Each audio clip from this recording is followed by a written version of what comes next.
Shalom, pemirsa pembun surgawi yang dikasihi Tuhan. Pada saat ini mari kita belajar bersama-sama dari firman Tuhan yang diambil dalam kitab 2 Raja-Raja 6 ayat 24 sampai 7 ayat 20 tentang pemeliharaan Tuhan. Ada cerita yang menarik dalam kitab 2 Raja-Raja 6 dan 7 tentang pemeliharaan Tuhan kepada umatnya.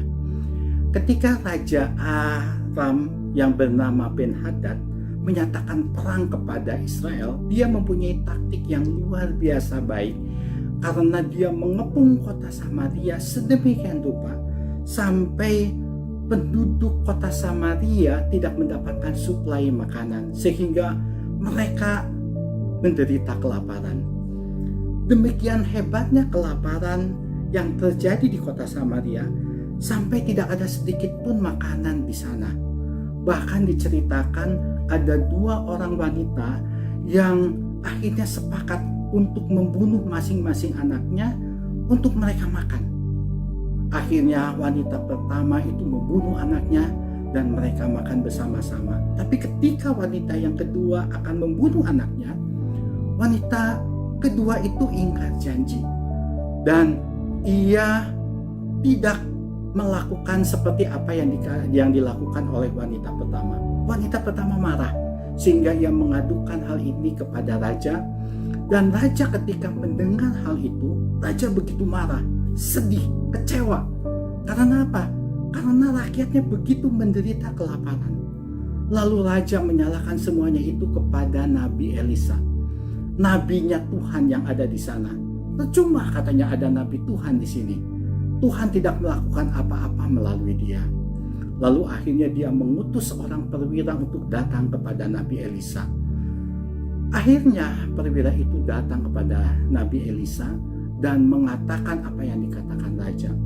Lalu Nabi Elisa mengatakan kepada perwira tersebut bahwa besok akan terjadi kelimpahan makanan di depan pintu gerbang Samaria. Perwira itu begitu tidak percaya, tidak mungkin hal itu terjadi.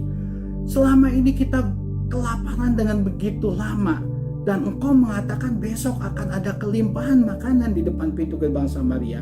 Lalu Nabi Elisa mengatakan di dalam pasal 7 ayat 2, mengatakan sesungguhnya engkau akan melihat dengan matamu sendiri, tetapi engkau tidak akan makan apa-apa darinya. Lalu diceritakan ada 4 orang kusta yang ada di depan pintu gerbang. Mereka tidak bisa masuk ke kota Samaria karena mereka dianggap sampah masyarakat. Mereka akhirnya bersepakat, bagaimana kalau kita pergi ke perkemahan tentara Aram?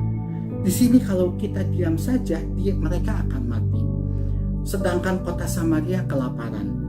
Kalau kita pergi ke perkemahan tentara Aram, kemungkinan kita masih bisa hidup. Kalau mereka membiarkan kita hidup, maka kita akan hidup, kata mereka. Tetapi kalau mereka akan membuat mereka mati, ya kita akan mati. Sama saja, di sana mati, di sini pun kita akan mati. Akhirnya pada waktu senja hari, mereka bersama-sama ke perkemahan tentara Aram. Mereka melangkah ke sana dan ternyata di sana tidak ada orang sedikit pun. Mengapa itu bisa terjadi? Karena seiring langkah mereka datang ke perkemahan, Tuhan melakukan perkara-perkara dahsyat, yaitu Tuhan memperdengarkan ribuan langkah-langkah kuda dan kereta-kereta perang yang didengar oleh tentara Aram, sehingga mereka begitu ketakutan. Mereka berpikir bahwa bangsa Israel meminta bantuan kepada orang Het dan kepada orang Misraim untuk menyerang mereka. Akhirnya mereka lari tunggang-langgang meninggalkan semua properti mereka, baik makanan, pakaian, persenjataan mereka.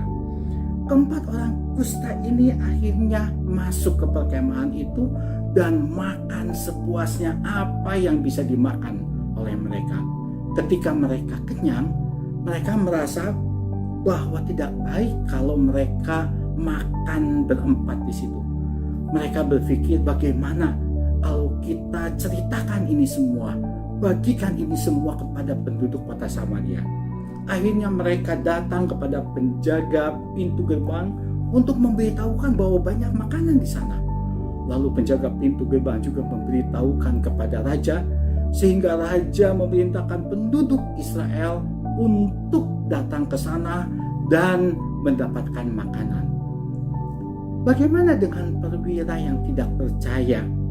Perwira yang tidak percaya itu akhirnya terinjak-injak oleh penduduk bangsa Samaria, bangsa Israel, karena mereka tidak percaya, karena dia tidak percaya akan apa yang dikatakan Nabi Elisa.